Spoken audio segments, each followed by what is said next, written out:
How are you today, Mayor? Doing fine, Joe. How are you? Doing well. On this last Tuesday of January, we made it. Yes, indeed. And more Still a snow on the little way. chilly, but it's not bad. No, it's been worse. Yeah, sure. Actually, today is the 10-year anniversary of the start of Snowmageddon back in Oh 2015. boy, Yeah, it's hard to believe it's so that long ago, though. it really is. But thankfully, nothing like that in the near future, anyways. Let's hope. Quite a different tone during your State of the City address yesterday. Not so much on past accomplishments, but more on past people that you focused on. Yeah, we thought we're entered now our big celebration year of Quincy 400. So we thought rather than talking about how many pipes we've laid of water main or sewer line, let's really talk about the history. And we picked out some key people I thought would be interesting for the public. And there's a lot of those stories that hopefully we'll be able to tell during the course of this year. It's going to be a fun time. Quincy's a special place, and it's pretty amazing. Every time you dig a little bit more and you learn more about certain individuals and companies and things that made some incredible contributions, really, to the country. Yeah, will these kind of be highlighted throughout the year? Is that kind of the overall theme of Quincy 400? In part, yes. Yeah. Absolutely. Yep. Yeah, even I learned a couple of things. I've worked in Quincy 40 years and had never heard the stories of Gracie Toy and also Harriet Wilson. Those were new stories to me, so that was interesting. Yeah, and I'd heard Dick Dale before, but it had been a long time. Yeah. That's a pretty powerful one, the Zildjian one. I mean, it's I know for a lot of people, they probably hadn't heard of any of those, so I think it's important we tell those stories. And we'll, as we say, we'll do more of that this year with other individuals, and we'll weave it in through the story of the city, really. So it's going to be fun. It really is. Yeah, it's a good opportunity to remind folks about the Quincy 300 exhibit on display at Old Town Hall. They can check that out for the next couple of weeks or so, right?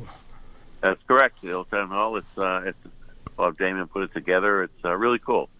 It puts you in the time of the 300th and how the community came together and put on a big pageant up at Pageant Field, and it was really neat. So if you get a chance, folks, check it out. Yeah, absolutely. It's free. Correct. Mayor, can we focus on the MBTA? Because there's some good things to talk about with the T recently. Sure. You Sure. are hoping to make, a presentation soon about what's been going on there. What is your current role with the T now on the advisory board? Well, I've chaired the advisory board for more than a decade, but when the new board of directors was created, the advisory board lobbied to have a seat on the board of directors. In the old days, the advisory board had a power of approving the budget and approving the appointment of the general manager. That was stripped legislatively years ago. So the advisory board has been purely advisory, and the communities that it represents. By the way, the advisory board is made up of every city and town that the T touches. So out of that, there's well over 100 communities that are touched by the T that have a designee to the advisory board, and we meet on a regular basis, discuss issues. We've had the general manager in. We've kind of reorganized the advisory board. Brian Kane's our executive director, doing a nice job. So we did get a seat on the board of directors. The advisory board then appointed me.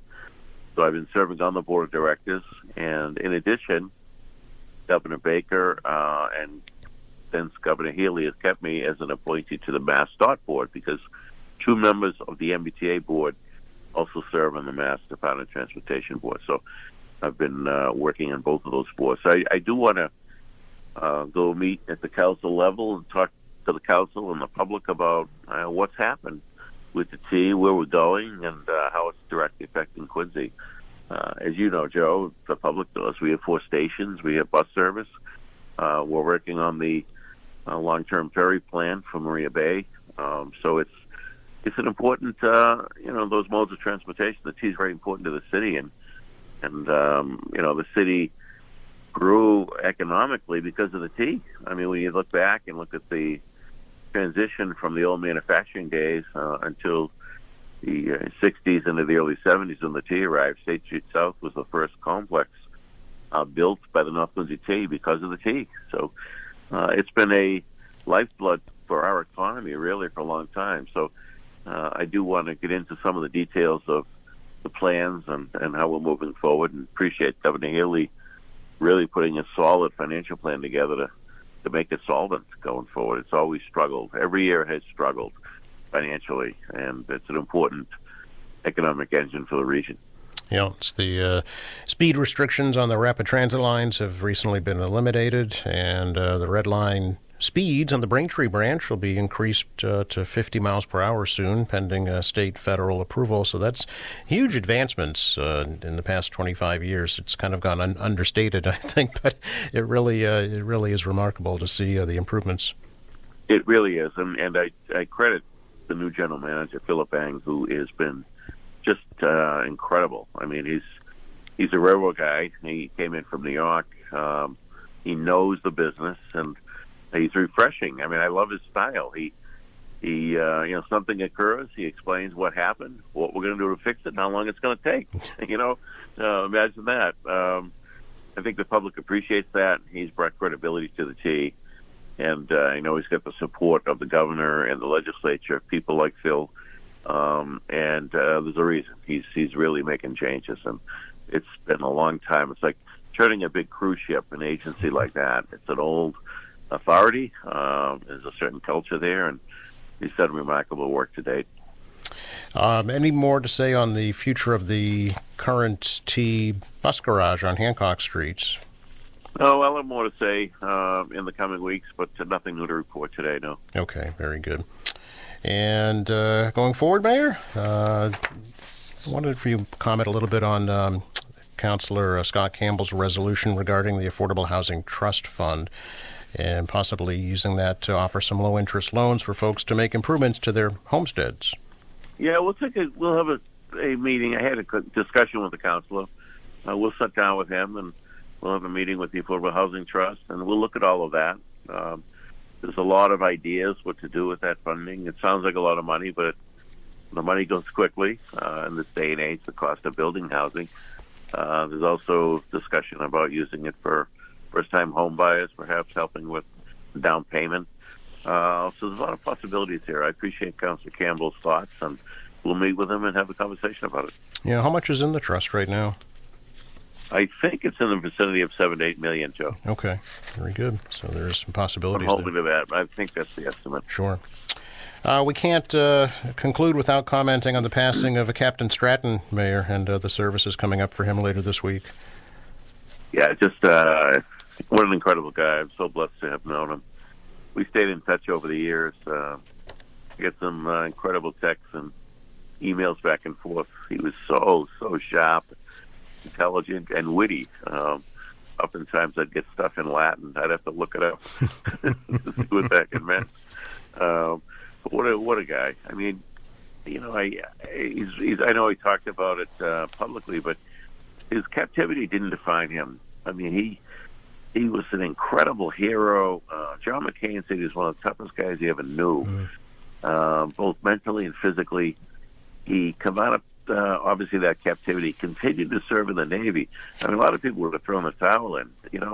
He continued to serve, and after his retirement from the Navy, he continued to serve, being a clinical social worker for people that struggled with addiction or trauma, and devoted husband and loving father. Loved Quincy. Quincy was his hometown. He bragged about it everywhere he was at. In fact, he told me, geez, if he said the Navy had a retirement place in Quincy, I would have gone back home, he said. But so he just was a special guy, and he certainly expressed our sympathy to his family. But 93, he had a good life, a real good life. So the world's a little better because of Dick Stratton, that's for sure. Yeah, and if folks would like, donations in his memory can be made to the Quincy Foundation, which speaks volumes about his priorities, for sure. Absolutely. Yeah. Thanks for your time, Mayor. Good to talk to you. Same here, Joe. Take care. Bye-bye.